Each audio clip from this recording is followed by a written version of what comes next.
time you turn up, something monumental and terrible happens. I don't think I have the stomach for it. No drama this time, Raziel. You are persistent, crossing time like this to follow me. Still waiting for that coin of yours to land on its edge. I'm biding my time. I see that Mobius has played a little trick on you.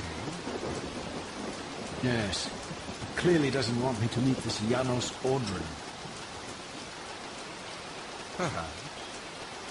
Or maybe he merely hoped that it would harden your heart against me, to see this wasteland which I single-handedly orphaned. My heart doesn't need hardening, Kain. If I even suspected that destroying you would make any difference, I would do it this instant. I knew you'd see through them, Raziel.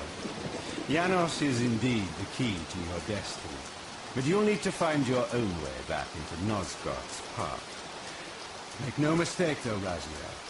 You and I are now in great danger. We are irritants here. Malevolent forces are being marshaled to eliminate us. You talk as though we're allies.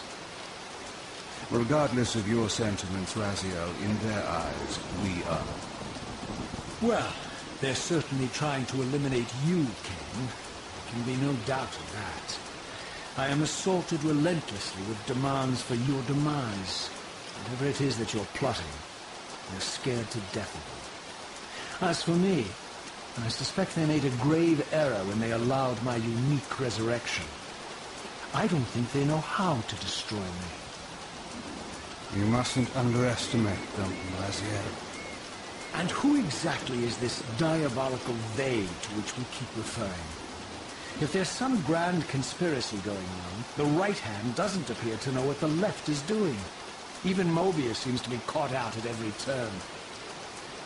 Mobius is a puppet, Raziel. Haven't you realized that yet? That's the sweetest irony in all of this. Nosgoth's great manipulator is their plaything. But the ones pulling the strings haven't shown their faces yet.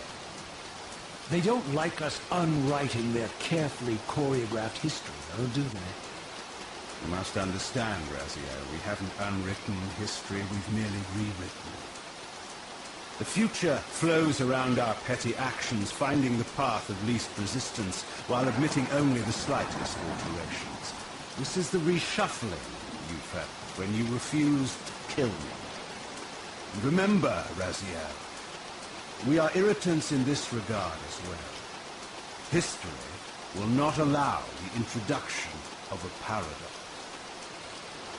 And if events cannot be reshuffled to accommodate the change? It is the irritant who's expelled. Bear in mind, this may be exactly the outcome our enemies are trying to provoke. We must tread very carefully.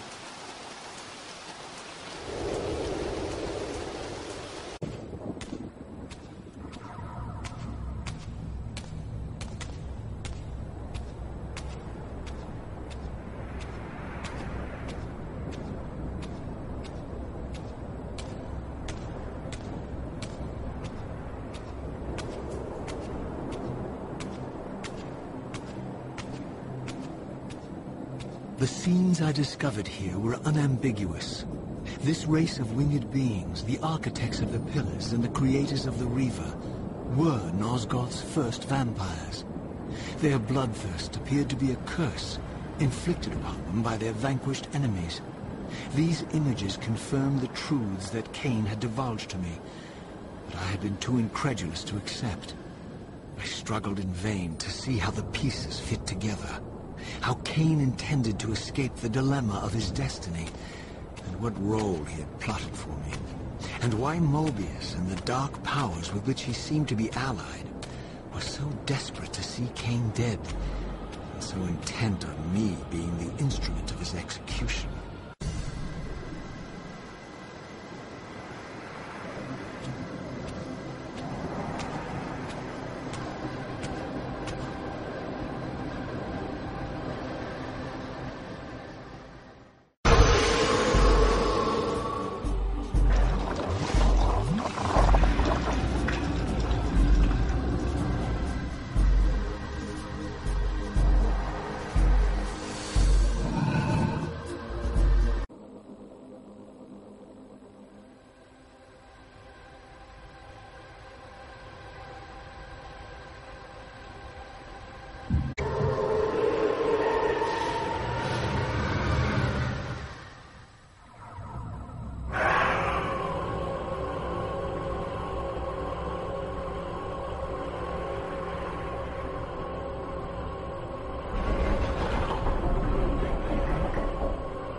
As the Reaver drained the forge of its vital energy, the tempest receded.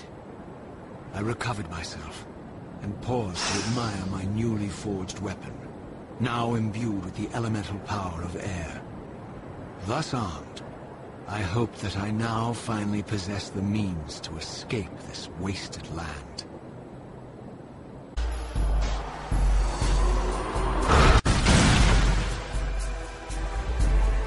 This elemental Reaver I discovered had the power to obliterate barriers that were cracked or compromised.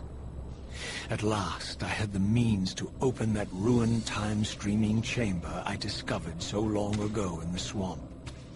Now, perhaps, I could leave this wasteland and return to an era when Janos Ordrin still lived. I had no choice but to act purely on blind faith. There was no way to tell what era this device was tuned to, and I had neither the knowledge nor the means to set the machine myself. I hesitated only briefly.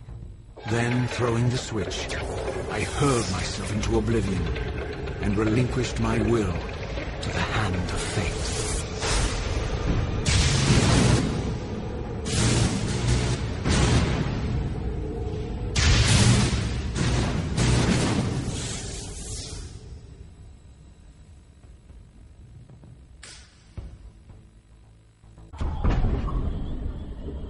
Beyond all hope and against all probability, it seemed that the device had unerringly delivered me to the era I sought.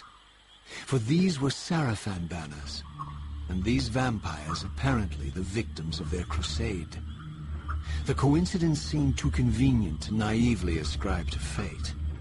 But whether my opportune arrival had been orchestrated by Mobius or some other influence, I didn't know.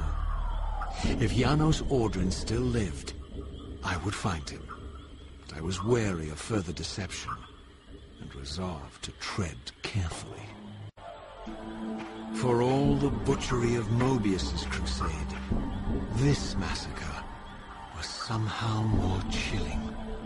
The killing fields of the Sarafan betrayed a kind of orderly ruthlessness, the cold-blooded righteousness of the true believer.